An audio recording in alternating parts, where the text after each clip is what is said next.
Bapak, Ibu, dan saudara-saudari terkasih, selamat pagi, berkah dalam. Hari ini kita banyak berbicara tentang janda di Sarfat, janda yang tadi direbut rumahnya oleh orang-orang Farisi, maupun janda miskin. Hal ini mengingatkan saya pada sebuah kisah yang pernah diceritakan oleh seorang romo kepada saya. Pernah suatu ketika, kata romo itu, seorang ibu datang kepada saya mengatakan demikian, "Romo, saya itu sedang sedih." Loh, kenapa? Karena baru-baru ini suami saya kok sekarang sudah tua ya. Jawaban romo itu katanya sambil bercanda, "Lah, Anda sudah tua, suaminya tua itu normal." Tetapi kemudian ibu itu mengatakan, "Bukan Romo, bukan demikian maksud saya. Saya itu pada waktu masih muda, suami saya itu dibawa pergi bersama dengan wanita lain.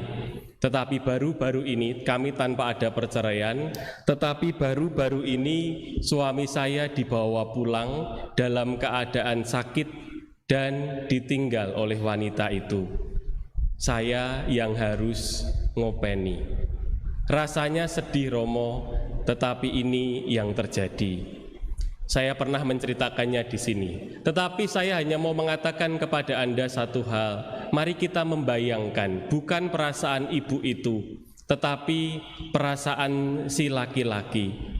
Bagaimana ia pernah diberi kesempatan untuk mencintai, bagaimana ia pernah diberi kesempatan untuk punya keluarga, tetapi ia lari dari tanggung jawab, dan pada saat tua harus menerima, dilayani oleh orang yang pernah disakiti.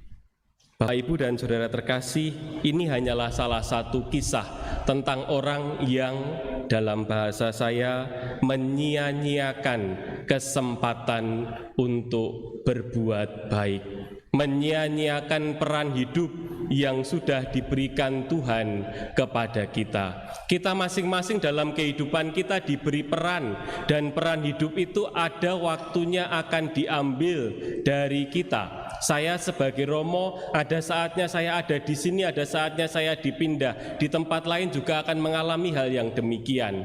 Anda sebagai pribadi, ada saatnya Anda ada di sini, punya anak-anak kecil, tapi anak itu akan semakin besar dan dia akan menjadi dewasa.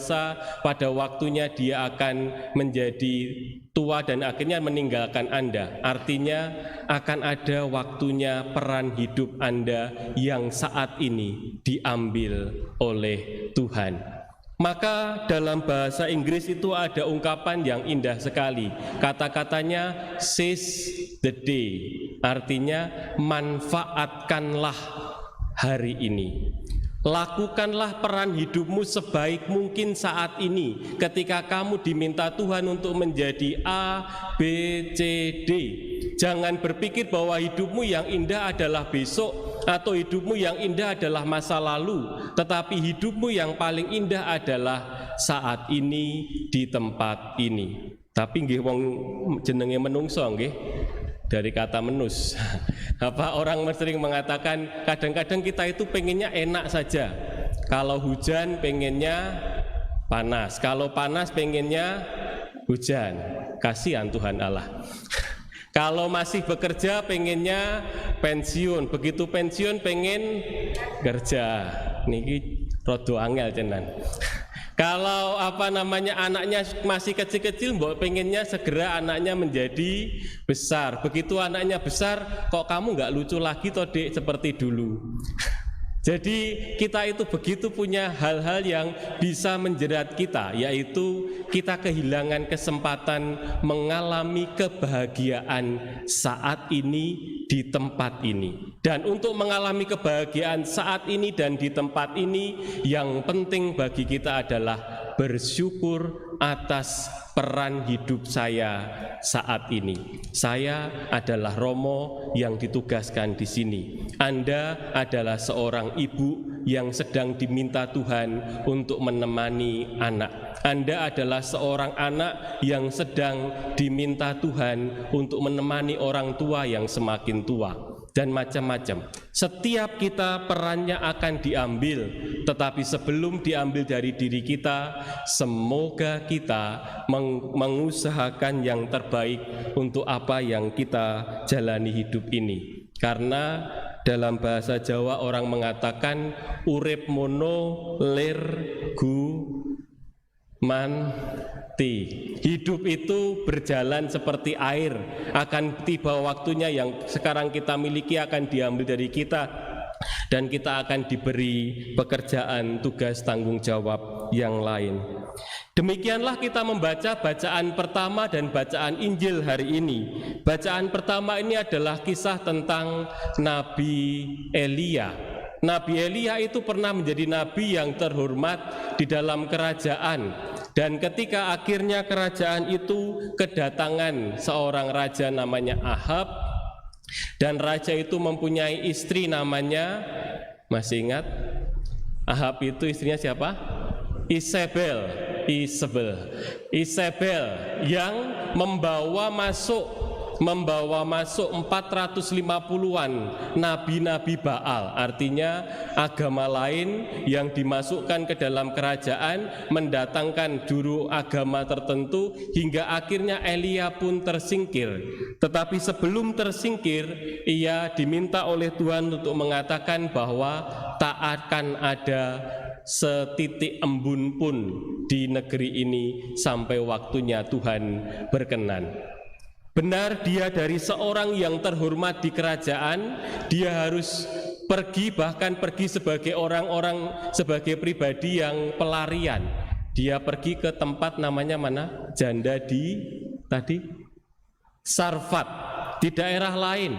Dia hidup dalam kekeringan, tetapi Tuhan menyertai dia. Dari orang yang terhormat menjadi orang yang dalam arti tertentu pelarian, tetapi hatinya selalu merasakan Tuhan yang menyertai. Dia hidup di sana 3,5 tahun tanpa melakukan banyak hal, menerima tugasnya. Ada saatnya saya di atas, ada saatnya saya di bawah. Orang mengatakan hidup seperti roda, kadang di atas, kadang di bawah. Demikianlah akhirnya pada suatu ketika Tuhan memanggil dia lagi, mengatakan pergilah pulang ke negeri, dan di sana dia akhirnya menantang 450 nabi Baal itu. Masih ingat apa yang terjadi dengan apa? Mereka membuat 2 mezbah, di atasnya diberi sapi, lalu di sapi itu diminta, Nabi Baal silahkan berdoa kepada Allahmu, biarkan dia membakar sapi itu. Nanti setelah itu aku akan melakukannya. 450 nabi itu berdoa, berteriak-teriak. Lalu Elia itu dengan agak sombong mengatakan, berteriaklah lebih kencang karena mungkin Tuhanmu sedang tidur. Dan sampai sore tidak terjadi apa-apa, dan mereka akhirnya menyerah. Dan Elia akhirnya diberi kesempatan untuk melakukan hal yang sama, tetapi ia tidak ingin sama seperti orang-orang tadi. Ia melakukan yang lebih. Sapi itu tolong disiram dengan air. Di sekelilingnya buatlah got, supaya di sana nanti kamu tahu bahwa Allah melakukan lebih luar biasa daripada nabi-nabi Baal itu.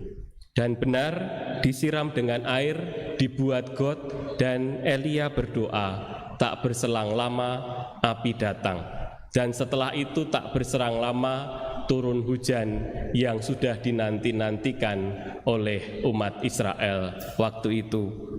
Bapak, Ibu, dan saudara-saudari terkasih, saya hanya mau mengatakan hidup itu kadang di atas, kadang di bawah. Peran hidup kita kadang-kadang tak kelihatan, tetapi juga kadang-kadang harus kelihatan. Tetapi yang lebih daripada apa yang menjadi peran hidup kita, dalam bacaan Injil tadi dikatakan yang lebih penting adalah ketulusan hati. Digambarkan dalam bacaan Injil dalam kisah janda yang memberikan 2 peser uang. Bapak, Ibu, dan saudara-saudari terkasih, rasa-rasanya bacaan-bacaan ini menjadi panggilan bagi kita untuk kembali menyadari pentingnya mensyukuri peran hidup kita hari ini, supaya kita bisa semakin hari semakin merasakan bahwa rahmat Tuhan saya rasakan sungguh hari ini, rahmat Tuhan saya bagikan sungguh pada hari ini. Kalau Anda masihlah anak kecil, jangan terlalu berharap untuk cepat-cepat menjadi orang tua. Jadilah anak kecil yang bahagia. Jangan cepat-cepat pacaran. Sekarang itu anak-anak kecil sudah pada pacaran. Dalam hal ini saya kalah. Kalau Anda sudah bekerja, jangan berpikir untuk lari dari tanggung jawab. Inilah fase Anda menghasilkan sesuatu. Jadilah orang yang berhasil dalam kerja, dalam kebaikan yang Anda buat. Kalau Anda adalah bapak atau ibu, jangan seperti orang merdeka lagi. Ini adalah kesempatan menjadi orang yang bertanggung jawab, menjadi orang yang bisa diteladani, menjadi orang yang dalam bahasa Jawa itu dikatakan iso dicekel, bisa menjadi panutan bagi anak-anak. Sekarang ini dalam beberapa kasus anak-anak remaja kita itu mengalami masa-masa kesepian. Kenapa mereka mengalami kesepian? Salah satu alasannya adalah anak-anak ini jarang sekali memiliki kesempatan biasa ngobrol tentang perasaan. Kenapa? Karena pada masa kecil tidak punya kesempatan ngobrol tentang perasaan. Wong dari pagi sampai sore ada di daycare, sore sampai pagi bapak ibunya sudah capek. Tidak ada kesempatan ngobrol bersama tentang perasaan. Dan rasa-rasanya penting bagi kita membiasakan lagi keluarga adalah tempat ternyaman. Semoga keluarga-keluarga kita, Bapak Ibu memastikan bahwa keluarga Anda adalah tempat ternyaman. Dan kalau Anda sudah tua, mungkin Anda tidak lagi punya banyak peran, tetapi penuhilah peran Anda yang sederhana itu dengan ketulusan hati. Mampu mendoakan, kadang-kadang ngaruhke itu bahasa Indonesianya apa? Mengaruhkan, menyapa anak, menyapa cucu, menyapa tetangga kanan kiri, memberi perhatian kepada mereka, mendoakan orang-orang yang kita butuh doakan dengan ketulusan hati. Meskipun tidak tampak, tetapi itu adalah peran yang dibutuhkan. Jadilah orang tua yang bijaksana. Kan ada loh, perbedaannya ada antara kita ketemu dengan orang tua yang bijaksana, itu rasanya adem, karena orang tua ini bisa menjadi pengayom untuk anak-anak dan cucunya. Tetapi juga ada orang tua yang malah jengkelke, karena tidak mampu menjadi pengayom, padahal sudah makan banyak asam garam. Bapak, Ibu, dan saudara-saudara terkasih, akhirnya selamat menikmati kehidupan, selamat memanfaatkan hari ini sebagai kesempatan bagi Anda menyatakan bahwa Anda siap menjalani kehendak Allah dalam hidup Anda. Semoga kita semua menjadi berkat dalam tugas kita masing-masing hari ini dan di tempat ini, kepada orang-orang yang dipercayakan kepada kita saat ini. Kita hening sejenak.